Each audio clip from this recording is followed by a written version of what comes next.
is from the sulfur, and it will kill you. It's toxic. Well, that's what you have to breathe in hell. It's toxic air. So you should die from breathing.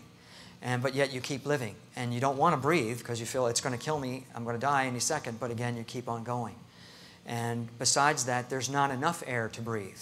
So you don't have enough air. It's not like you can take a breath, deep breath like here. It's hardly any air at all. So each breath I took, I had to breathe like this. It was like,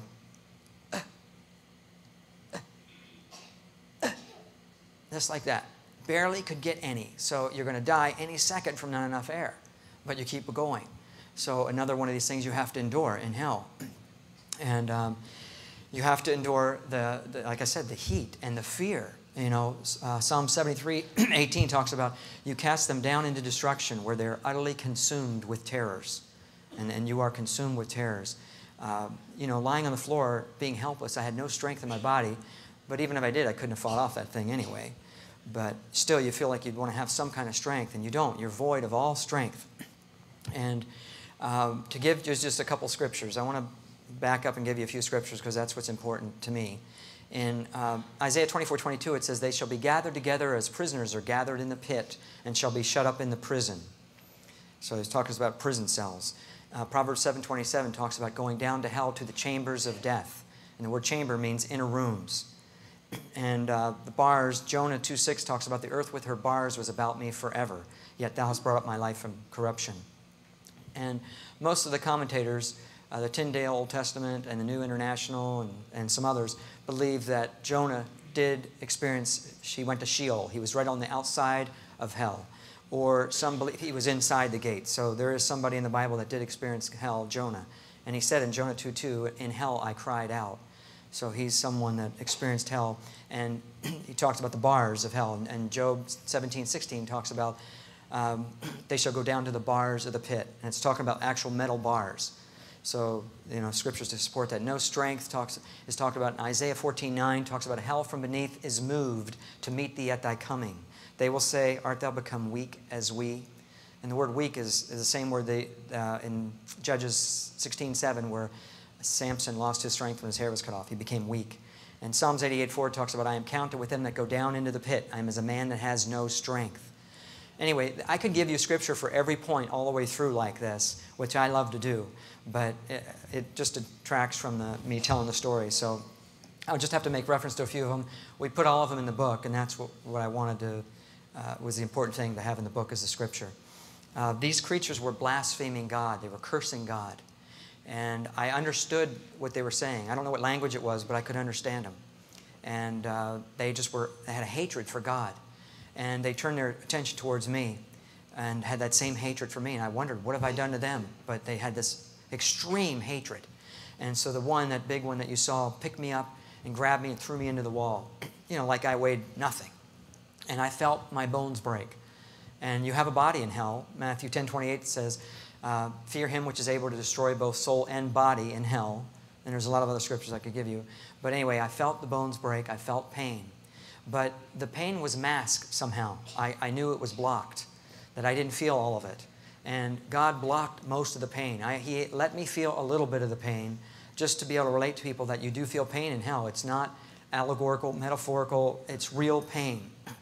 And so I felt the bones break. I fell on the floor. And the other one with those razor sharp fins all over its body picked me up and grabbed me from behind like a rag doll. And it just dug its claws into my chest and just tore open my flesh. Ripped it right open. And I looked and I felt the pain again, and I noticed there was no blood or water. But, you know, there's a lot of scriptures where there's no blood in hell and no water in hell. And I noticed that I was completely my body was destroyed. My wife and I like to work out, take care of ourselves, and eat right. And, you know, it didn't matter now. Body was just absolutely destroyed. But I wondered, why wasn't I dead? What's wrong with me? How come I can't die? But you can't. You keep surviving. Each one of these things you survive. And I noticed that, the stench should have killed me. I couldn't believe how bad the smell was. I went to crawl out of the cell, and apparently they let me. About then it went dark. And so I believe the Lord's presence left, and it resumed its normal state.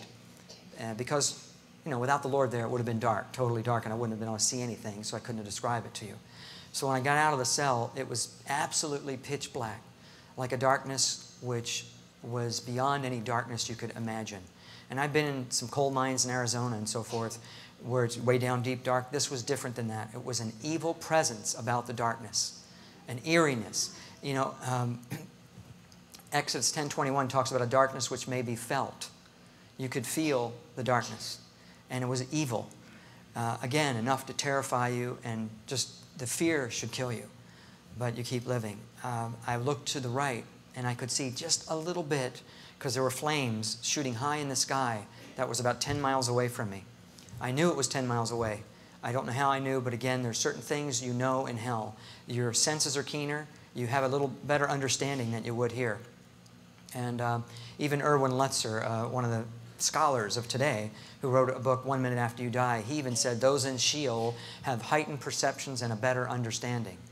And he's a scholar. I don't know how he determined that, but it's true, you do. So I knew that the flames were about 10 miles away, and it lit up the skyline just a little bit.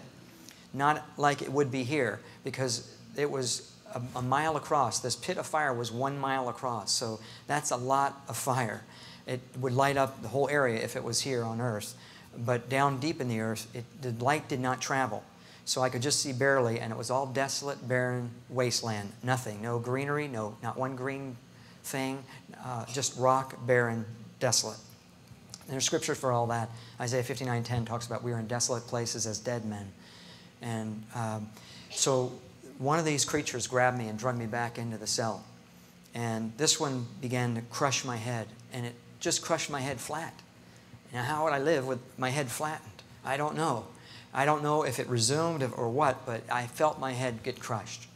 And again, I know the pain was masked. It was blocked. It would have been way worse than what I felt, but the Lord allowed me to feel some of it, to explain to people that there is pain. But anyway, there was 2 more that walked into the cell.